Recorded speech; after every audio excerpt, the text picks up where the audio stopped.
Hello, God's church. How are you, God's people? Now that you are still alive, you still have the opportunity to change a lot of things about yourself. You do. Only if you are unwilling to change. The Bible says, if you are willing and obedient, you shall eat the good of the land. Willingness and obedience combined. I agree with Abel the miner on certain things. Listen to this, because truth can come from anybody, inspired by the Spirit of God. It does not mean the person is 100% perfect. Even you that criticizes other people, you too, you're not perfect. Do you understand? God can use somebody to tell you a hard truth that you have never heard before, and your ears will be tingling because of that thing you heard.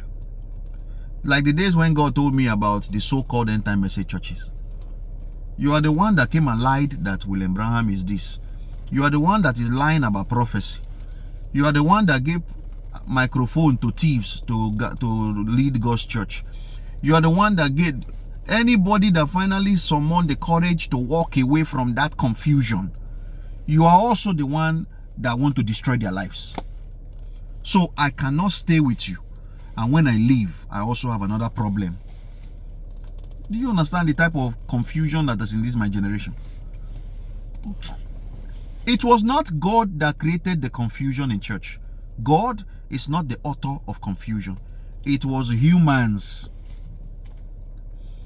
People like me and you. We are the problem of the church. Even though we are the church, we are also the problem of the church. You know?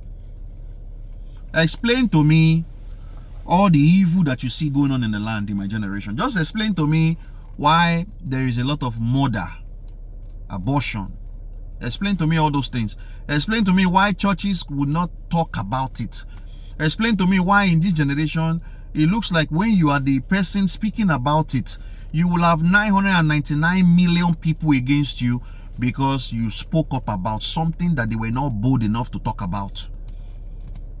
It's not because I am bold. It's just you get tired of seeing evil.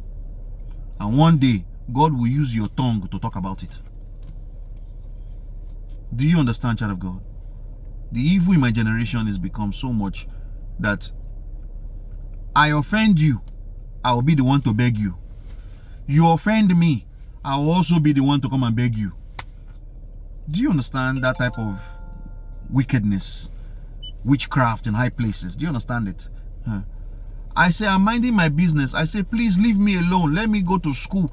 Leave me alone. Let me mind my business. Let me go my way. Somebody want to get married. You say no. Somebody want to go to school. You say no. Somebody want to go overseas. You say no. And when they protest, you say, shut up. I'm your pastor. I know more than you. I'm older than you. Is wisdom connected with age? Wisdom from God. Is it connected to age? It's why we have a lot of old buffoons in Africa today. Their buffoonery has reached another level. Imposing themselves, forcing themselves to be in places where God does not want them to be. You know, you dare not speak up about these things, because if you do, either they assassinate you or they imprison you. It's one of those things they do to you. I came into America and I realized the same thing that we were running away from in Africa is here. It's even worse in this country, America. You understand? Only God is looking out for his people in America. God has been watching over America longer than anybody understands. Watching over the poor, watching over the rich. God is watching over the constitution of the land. God watching over all the animals you see here. You understand? If you have a genuine concern for humanity, you will realize that we have gone too far in error. All of us, the Bible says all have sinned. All have sinned. Have you ever lied to collect money in the name of ministry, in the name of church, to build an edifice for God that God did not send you to build? Oh yes, people, me, in the days when God called me and when he chose me and told me all these things, he said, Kenneth, people are going to fight. People will not agree with you. You will make mistakes and people will try to blow your mistakes out of proportion. because of the grace of God upon your life, some people will see you and they will blow, you will do something small, they will blow it big.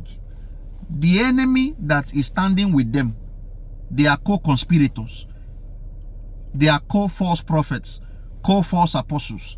They will do the same thing. They will not say nothing about that because you're not in the same league with them. Stop worrying about who agrees with you or who disagrees with you. No, you don't need their validation. You don't need their validation.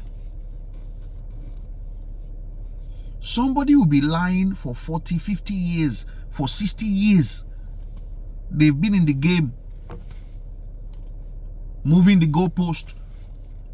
You understand? As soon as they get money, you don't see them anymore. They disappear into the wind. Church.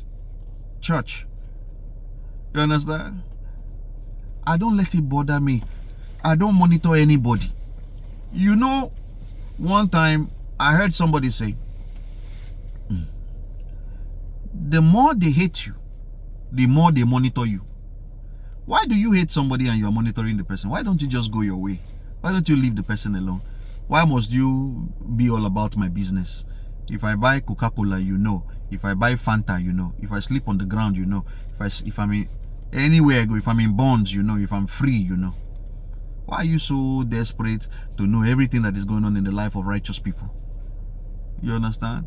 That's why my generation is the way it is.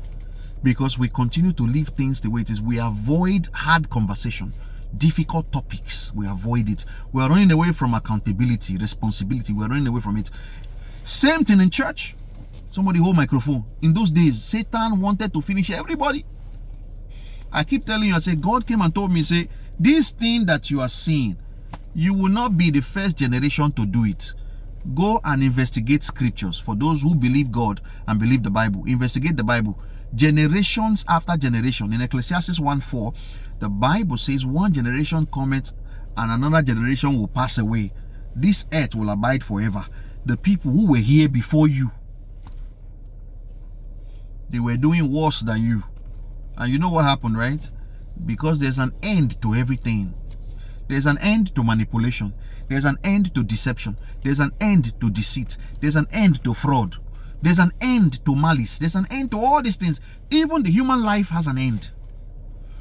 So while you are busy living your life, you should always focus on Jesus. The Bible says you should look unto Jesus, the author and finisher of your faith. How long you want to continue in sin that grace may abound? May God bless you. May God keep you and your family safe. We are all in trouble. You know, when I started my ministry, I told you, I said, God said, your generation is in trouble. I said, Lord, what have we done? And I went and looked in the spirit, and I saw that even me, I was guilty of it. I was guilty of it. Are you innocent?